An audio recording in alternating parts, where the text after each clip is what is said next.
that side. Hey, how are you? Nice to talk to you. I'm great. Thank you, Abel. Thank you so much again for talking to Bayloric TV. Not a problem.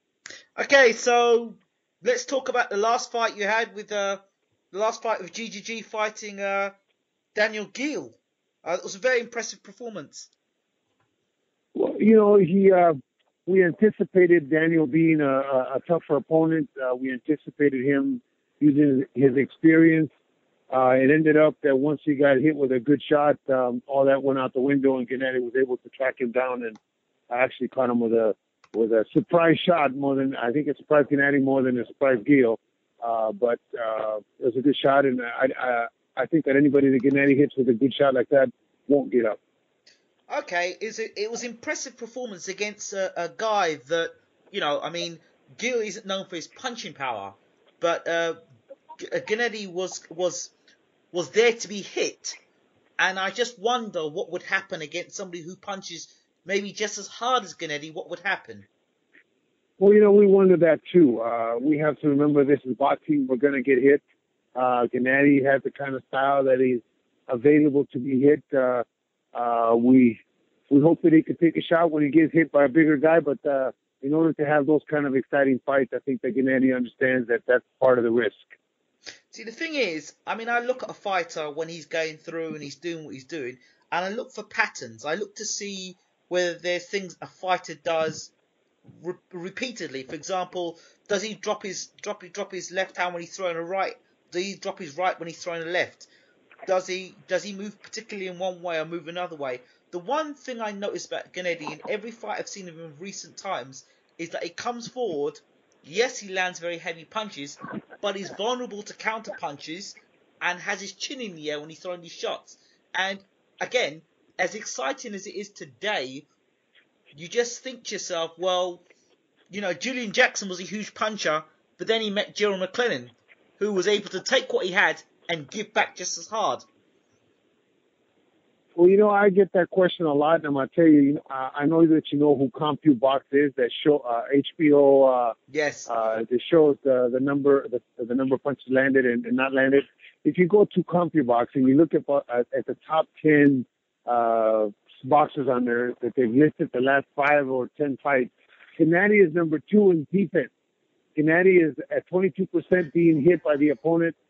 Floyd Mayweather is at 17%. Rigondeaux is at 21%, and Andre Ward is at 28%. Canelo is at 26%. Well, actually, so Gennady really doesn't get hit that much. I tell you what, I think Andre Ward doesn't get hit as much as any of those other guys you mentioned because he's actually boxing at the moment. Look. Right now he doesn't get hit. But if you go back to that CompuBox, you'll notice that Gennady is up at the top of one of the defensive categories. But the plus to that is that his offensive category, he's like at 50% landing his punches. Right. So those are chances that you have to take. And you're right, we may come against a Gerald McLennan, but you know what? This is what has gotten to this point in 2 years. And you talk to me right now is because he's gotten to this point in 2 years where it took Floyd Mayweather 5, 6, 7 years to get to this point as far as popularity. It took Pacquiao the same amount of time. So if that's a chance we have to take, that is part of this business. And he's 32 years old, so we haven't got that time to wait for these moments to happen to him. So if I don't want to be a downer against GGG because I find him very exciting and I want him to last as long as he can. But recklessness, I'm not saying that GGG is reckless, but the fact his chin is in the air, that is an opening for somebody else to take advantage of. And at the moment, the quality of opponents are getting blown away. Is there a possibility that GGG can mentally set himself up to just know how to blow guys away, but then when somebody sticks around, it presents problems? Sure, it's a possibility. But remember, we just had a fight this last weekend with Floyd, who has been a champion for 17 years. 17 years he's been a champion. We haven't got 17 years to figure that out if that's going to happen. And GGG is 32 years old. At best, I would say 4 to 5 years left at a prime time of his life. So that he's reckless. At times, yes, he is reckless. But I think that's what makes it exciting for the fans. That's a Tyson kind of individual that goes out to try to destroy somebody, and he's going to get hit. Hopefully he won't get hit to the point where it hurts him and it puts him down. But to this point, we're doing well. I don't see anybody out there with the kind of power that you're talking about. McClellan kind of power, at least not at 160. When we move up to 168, maybe his style will be modified a little bit so that we can't deal with the bigger guys. But at this point, I don't think there's any kind of threat. And I think it's good TV and it's good for Gennady and it's good for the public to be a little reckless and to create some dramatics, like he likes to say. Well, it's interesting to hear and refreshing to hear from a trainer that actually who says, you know what, well, it's reckless, but we're going for it, which is very adventurous and very refreshing, because some trainers would say, yes, well, we're going to tighten this up and we're going to do this and we're going to do that. You're saying, no, to hell with that. We're going to go forward and we're going to keep chucking bombs. And at the moment, you're chucking bombs and you're knocking guys over. And decent quality opponents. Next opponent up, I believe, is Rubio. Correct.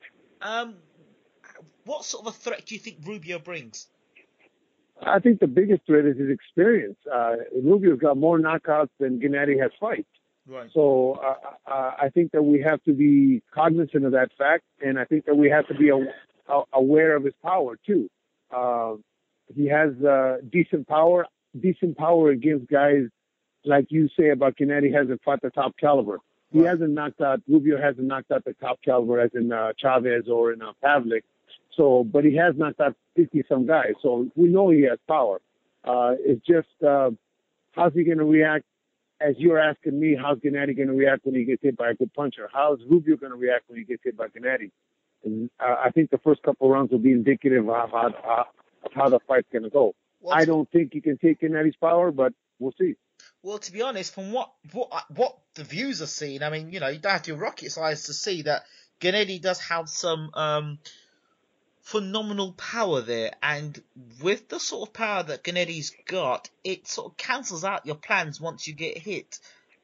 Daniel Gill has never bounced around a canvas like he was bouncing around a canvas when GGG was hitting him. Matthew Macklin got hit with that body shot, and he didn't want any more of it.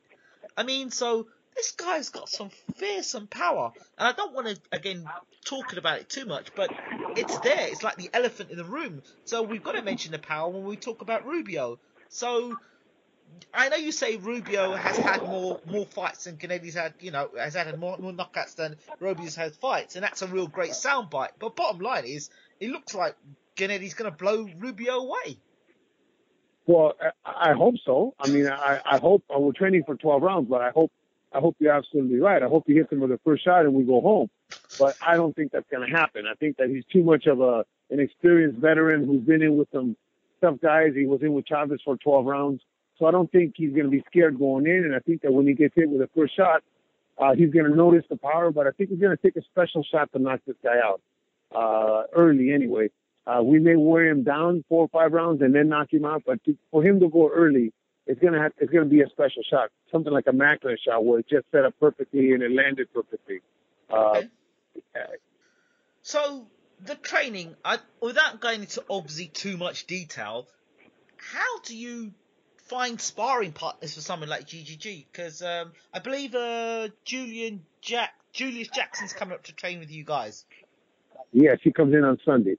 You know, I'm real fortunate to have the kind of guy that is not an abusive kind of fighter in the gym. Right. He allows people to work.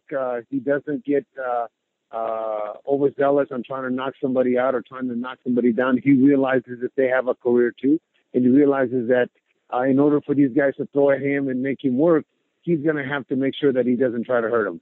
The other thing too is we put a lot of protective gear on them, on their bodies, so that when Gennady hits into the body, that he's not hurting them like he did to Macklin. We try not to hit him too much to the head. We try to go more to the body and to the arms, so Gennady can work. But like I said, he's not abusive. He's not the kind. He hits you with a good shot, he's going to back off and let you recover, and then we go on. But what I try to do, though, most important, is that I only use a sparring partner 2 rounds at a time. And I'll put in a fresh sparring partner every 2 rounds. I have 3 or 4 sparring partners in camp, but I won't use them any more than 2 rounds. So that way they get out and they get fresh, and another guy comes in.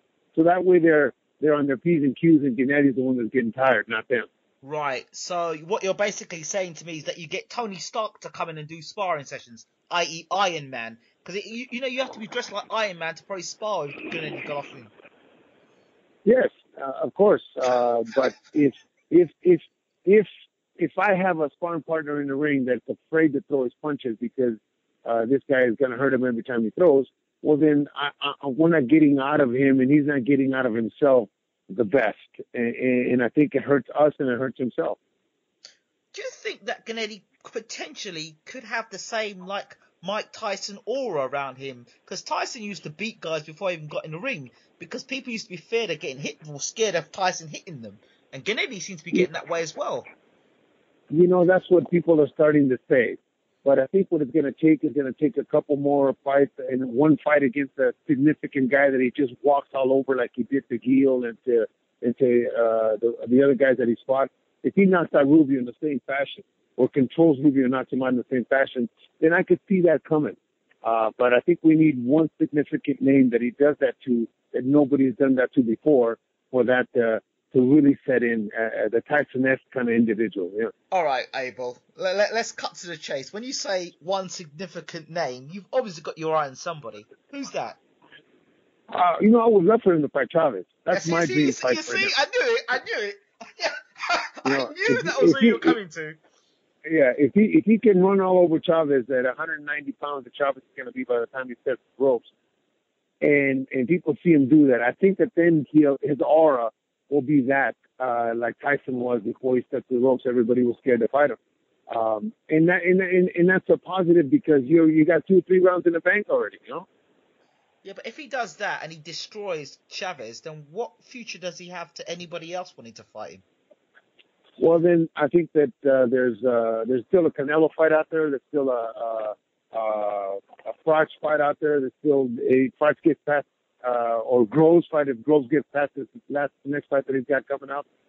There's still some names coming up that are undefeated also. You got that Mexican kid Ramirez, who's pretty darn good. Yep. Left-hander, who in another 3 or 4 fights, maybe a good 68-pounder is beating everybody up.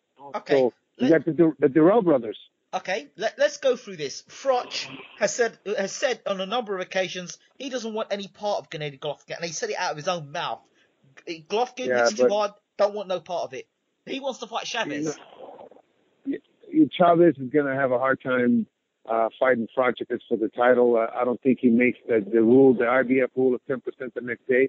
But Froch is a businessman. Froch is a smart cookie.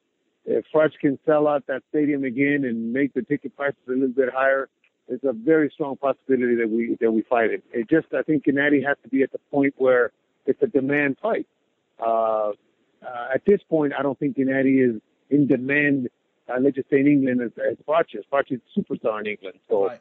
I think that fight deserves that kind of a venue for two great fighters. If Gennady gets to that level where Froch is as far as popularity, to sell out a stadium like that would be unbelievable. Twice in your career, that'd be crazy for Froch. Does he carry that sort of power at super middleweight? And if he does, God forbid. You know, that's what we got to find out. That is exactly what I was saying a little while ago. At 160, there's nobody that threatens him. There's nobody that powerful that's going to make him back up or make him rethink his aggressiveness and his recklessness. At 168, maybe that's where the trick is going to be, to tone him down so that he's not as reckless. Well, Abel, against the Carl Froch, you're going to have to be careful. Well, Abel, there is one man, or there's two people, I don't know if you've heard of them, Chris Eubank and Chris Eubank Jr. Yes, I've heard of them. Of course I've heard of Chris Eubank Sr. especially. Right, well, Chris Eubank, who I know personally, and when I used to box and used to train down in Brighton, I used to bump into Chris a lot of times. And I remember his son, you know, when he was much younger before he got into boxing. And now, obviously, he's boxing now and pro, and he's about to fight Billy Joe Saunders in a grudge match. Is that a European title fight there? Yes, I believe so. So. Right. So that's going to be an interesting fight right there. You know that Chris Senior is making himself and his son somebody that is talked about, and that's so important in this business. You have to have people talking about you, people wanting to come see you, whether it's for a positive or a negative thing. It doesn't matter. But the fact that Chris Senior is making himself so open and so attention getting in the newspaper and the internet, that's important to boxing. I think that you need to sell yourself, and Chris is doing a wonderful job. I hope that his son wins his next fight, wins a couple significant fights, and it may be a big fight for us in England. Who knows? Well, he said already that he believes that his son is capable of beating GGG. That's a huge statement. Your thoughts? Well, Chris Senior has always been that kind of spokesperson, I guess. Very, very loud, very opinionated. He's got an opinion. I hope his son gets to the point where not only Chris believes it, but the public believes it, and it sells, and it could sell like Fox Groves did. If that happens, then God, we would love to fight him. Okay, I want to pull in 3 fights for you, 3 fantasy fights with some fighters. Fantasy fight number 1: GGG versus Nigel Benn at middleweight. Who wins and why? I think that as reckless as you say GGG is, and people think that GGG is, I think that Nigel was a lot more reckless. I think that Nigel Nigel would get caught in the middle of some of those antics that he used to do in the ring and get hurt. And but I think that it's a 12-round fight. I think that it's a very close fight. I think that both guys may go down because Nigel was a very good puncher also. But it's a fight I would love to see or would love to coach against Nigel's coach. Okay. Gerald McLennan, the G-Man. Oh, my gosh. What a fighter. One of my favorites. What a fighter. Yeah, what a fighter. I think the positive that Golovkin has, the big positive that he has is he's very disciplined. Right. Very disciplined in the gym and very disciplined with his diet, very disciplined with his weight. And if anything hurt McClellan was the fact that he wasn't disciplined. Right. Emmanuel would tell me stories about this young man, what things that he would do and things that he had done. And I think that would come back to haunt McClellan as it did in his last fight. Right. I think that one Golovkin stops him late. I think because McClellan would tire out and GGG would have the advantage as far as strength in the later rounds. But as far as skill, I think McClellan was one of the prettiest fighters I ever saw, a power puncher that I ever saw. Julian Jackson. Well, he's a name that is very prominent in my past from the Terry Norris days. Right. When he knocked out Terry Norris. Right. Julian was that guy that you just said that when, as a big puncher, when his chin got tested, it failed. Right. And I think that it would fail against Golovkin. I think that they would hit each other with great shots. I think Golovkin has a great chin because I've sparred him with some heavy cruiserweights in the gym, big punchers, and nobody's ever been able to do anything to him in the gym as far as hurting him or pushing him back or hit or rocking him, or I see his legs kind of wobble. Never once. So I think that he would definitely stop Julian Jackson. Wow, some big statements there. Big statements. Chris Eubank versus GGG. Wow, I'd have to give Chris the best chance of all those 3 you just pointed out just because of his style. Wow. That would be, to me, a 50-50 fight. That'd be the most difficult fight for us, I think. Joe Calzaghe, GGG. GGG is my fighter, but Joe Calzaghe was a hell of a fighter. If I was the coach in that fight, that would be the fight I would stay away from most. I think that Joe Calzaghe was very underrated as far as a smart fighter in the ring. Obviously retired undefeated. I couldn't pick a winner if I was a betting man. If I was a coach and I'm coaching Golovkin, I say Golovkin's going to win. But if I'm a betting man, I couldn't bet on that fight. Wow. Roy Jones Jr.? Roy Jones Jr. In his prime, Roy probably would kick Golovkin. In his prime, I think that Roy was a hell of a fighter. Wow. And let's go back. Let's just add one person from the past. Thomas the Hitman Hearns versus GGG. GG knocked him out in the middle of the fight. Woo! Ray Leonard? Because of his recklessness. Yeah. But hold on. When he came out against Hagler, that Thomas Hearns comes out first round against GGG. Oh, that would be a Hagler Hearn kind of fight. The first couple of rounds are just bombs away because that's what Tommy was. Tommy doesn't back up. Tommy was going to fight until he couldn't fight no more. I think the GGG's patience in the ring would eventually catch up with him. This is the same Thomas Hearns that knocked out Duran. You're talking and this about is the here. same Thomas. Yeah, but Duran was a 135 pounder. You're talking about a middleweight that is just superiorly strong, stronger than anybody else he's ever faced, and anybody that he faces in the gym, at 60 and above. This is the same Tommy Hearns that got knocked out by Marvin Hagler, a middleweight. Right. So. Okay. And one more final fighter, Sugar Ray Leonard.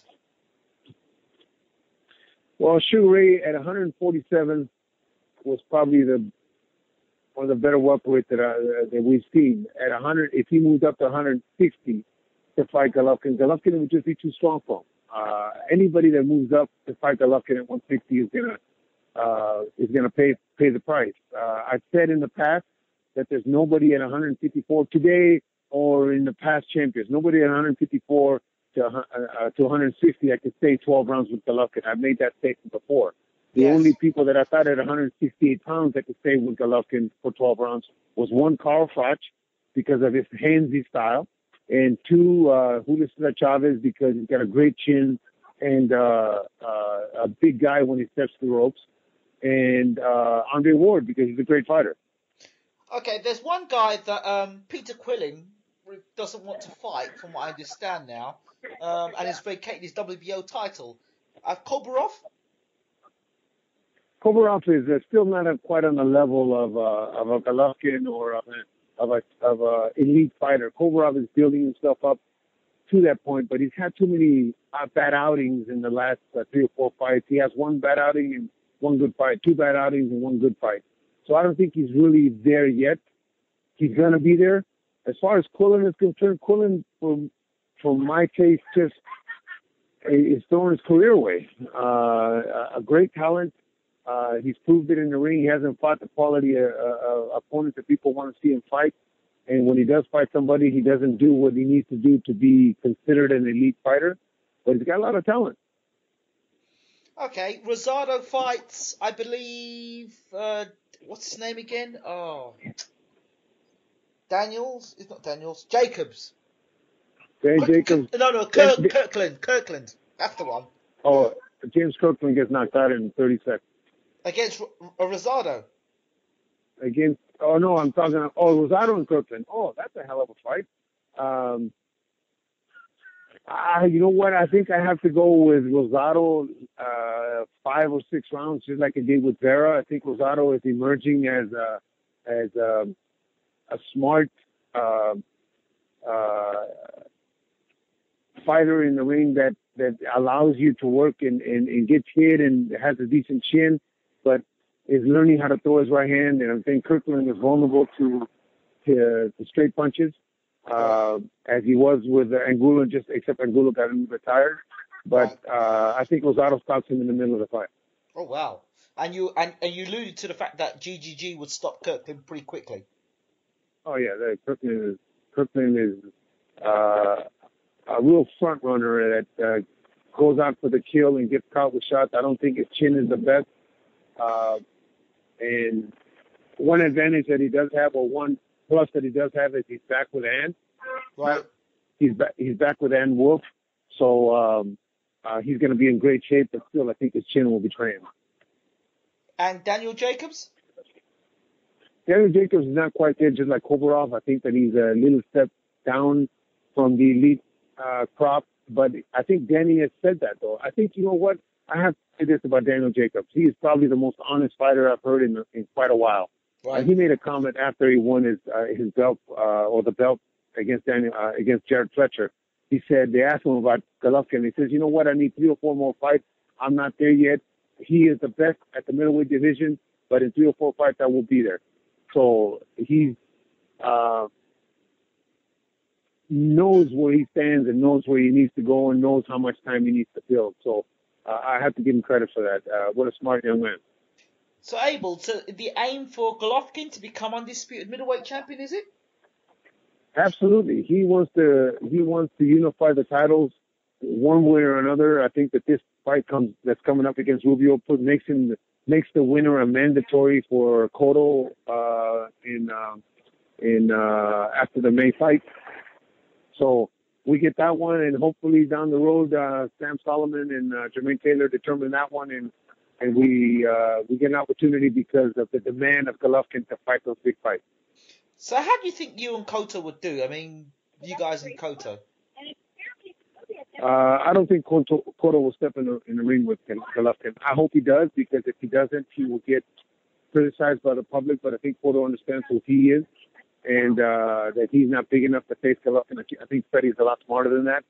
But if he did, Golovkin would knock him out in the middle of the fight, would batter him and would retire him and hurt him. How bad? How much of Martinez was left for Cotto to beat up on? Martinez was finished. I don't think it was so much physical as far as his knees were concerned. I think it was physical as far as his mind was concerned. Right. He didn't trust his knees. He didn't trust the movement. If you saw Martinez win against Williams, against some of the better guys, you saw him movement. You saw quick movement. You saw a quick cut. You saw him position. You saw him do all the things with his legs to prepare his punches. He landed great punches because he was in great position. Against Cotto, he was afraid to move. He was afraid to step. He was afraid of anything that meant he had to move laterally. Right. And I think that's what hurt him. Right. There are a couple of middleweights in Britain. You have, as you know, Matthew Macklin well. There's also Martin Murray. How much do you know about Martin Murray? Martin Murray's been offered a fight 3 times, and he's turned it down 3 times, and he says that he was actually our mandatory, and he vacated. He was the interim champion, and he vacated. He said he needed a couple more fights to be considered, or that so he could consider, or they could consider it. But Martin Murray doesn't want nothing to do with it. Do you blame him? No. Well, you know what? You work your whole career, you work your life to get to a certain point, and when you get to that point, you want to challenge the best. You want to. If not, then why are we doing this? Are we doing this just to stay at a lower level? Well, if he is, then he's got no goals, I guess. I would want to challenge the best in the division, and if I lose, it's the people that fight Mayweather and they lose to Mayweather. And for instance, Canelo today, you can't say that he lost to Mayweather, even though he lost almost every round. You can't blame him for the fight against Mayweather, because Mayweather's the best. Canelo's still a star. Canelo's still on top. If Golovkin is considered that type of fighter and Murray fights him, Murray gets beat. So he gets beat. So he goes on to the next guy, Andy Lee, Golovkin beat him in the amateurs. Andy Lee is, unfortunately, I think he's declined in the last 4 or 5 years. I don't think he's the fighter he used to be. I think that Andy Lee is probably a 3 or 4 round fight also. Right.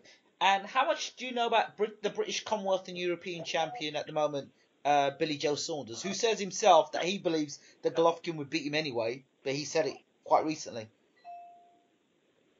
Yeah, I don't know that much about him. Obviously, I'm going to pay attention to that Eubanks fight and see how they do, and see if Chris is as much as he says, his father says he is, and watch Billy Joe, because he may be an opponent in the future, or watch the winner, I should say, because he may be an opponent in the future. Right. Is there anybody in the UK that you look at and you have any interest in?